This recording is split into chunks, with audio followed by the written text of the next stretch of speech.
ওকে কতবার বলছি কিছু বলো কিছু বলো, কিন্তু লজ্জায় কিছু বলতেই পারছে না। আচ্ছা ছাড়ো, বাদ দাও। ওয়েদারটা দেখে কি মনে হচ্ছে? খুব সুন্দর একটা ওয়েদার, কিন্তু একদমই ভুল ভাবছো। মারাত্মক রোদ্দুর, টাক ফাতা রোদ্দুর, যেখানে টাক পুরো ফেটে যাচ্ছে, বসা যাচ্ছে না। দাদা চলে এসেছে তেল ভরে, তো তারপরে আমরা এখানে মিষ্টির দোকানে চলে এসেছি। কেন? কারণ আজকে কিন্তু ভাইফোঁটা, তো প্রচুর পরিমাণে মিষ্টি তো কিনতেই হবে।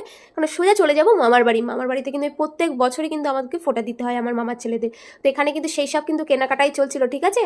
আর এটা হলাম আমি, আমাকে জানিও কেমন লাগছে, ঠিক আছে। আর এখানে সব কটা কিন্তু প্যাকিং করে আমরা সোজা রওনা দিয়েছি কিন্তু মামার বাড়ি যাওয়ার উদ্দেশ্যে। এখানে আমার মা কি বলছিল ভুলে গেছি।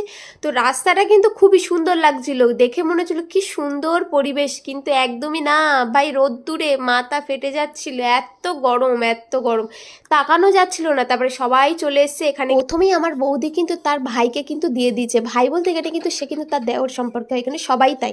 এটা আমার দাদা, এটা আমার মাসির ছেলে, তো সবাইকে ভাই সম্পর্কে সবাইকে কিন্তু ফোঁটা দিয়েছে। আর এটা ওনার হাজব্যান্ড, সেজন্য